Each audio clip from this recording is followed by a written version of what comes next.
Hello YouTube, welcome back to my channel. This is Hawaii Knife and Gear Review, and today it is raining in the jungle here in Hawaii, but I still wanted to make a video. I had one of my 6 viewers request that I show a knife that I already did a video on. This is my favorite little fixed blade knife. This is a Chinese clone version, probably of a Fox Knives Military Division knife, which, if you watch my last video, I can't figure out which knife it's a clone of, but nonetheless, this is my favorite little blade.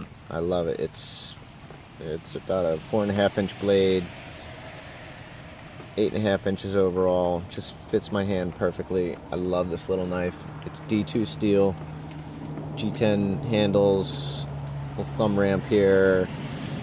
It's just a great knife.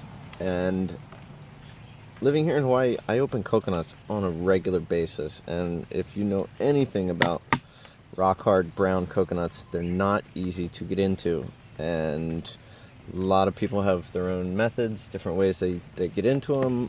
This is actually my preferred coconut opening knife, and I'm gonna attempt to get a quick view here and show you how I get into a rock hard ripe brown coconut with this knife. So start with this coconut here. What I'll do is take the knife and stick it in and make a cut all the way around the top of the coconut.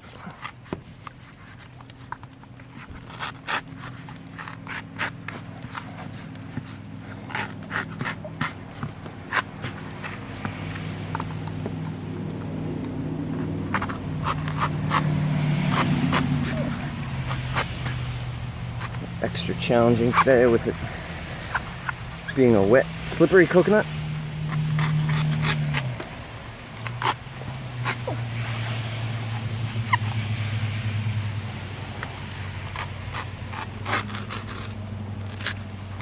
Once I've got the top of the coconut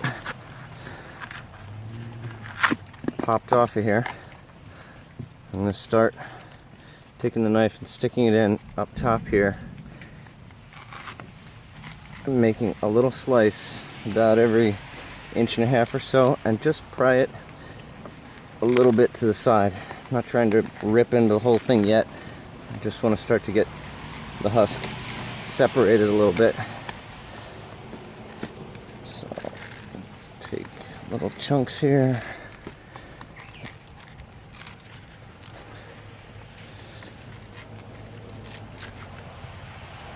The reason you need to have a nice sturdy knife to open them using this method.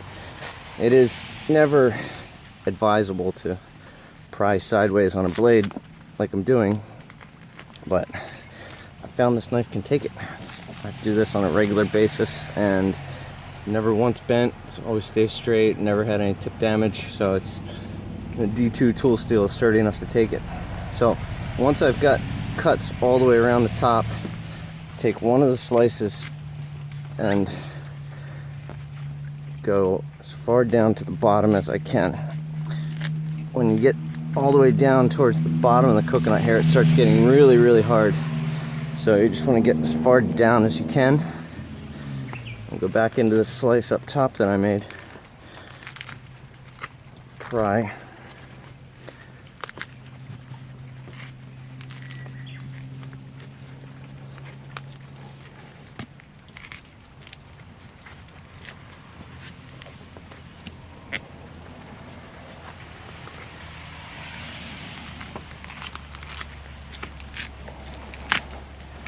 Once you get one section of it broken loose, you can start going in at an angle up top here.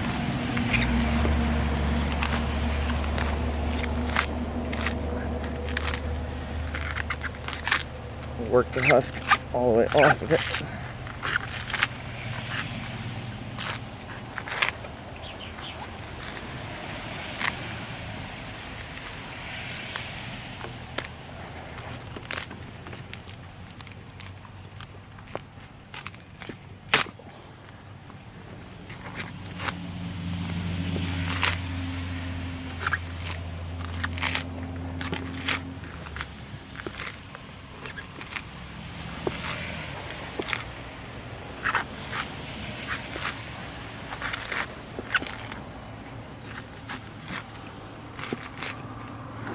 we go.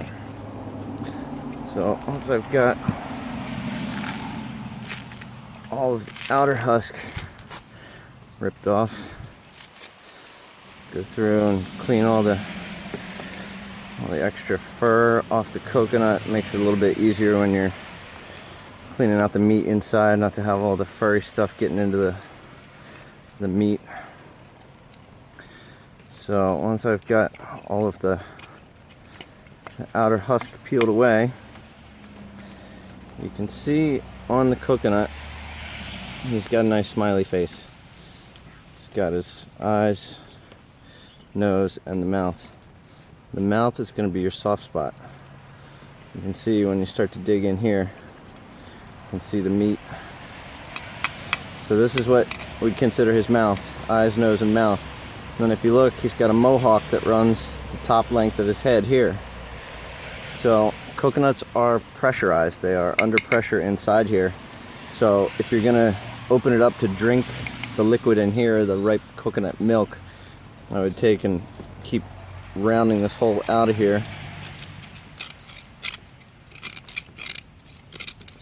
And once you get enough of the meat away, you'll hear a hiss as it depressurizes.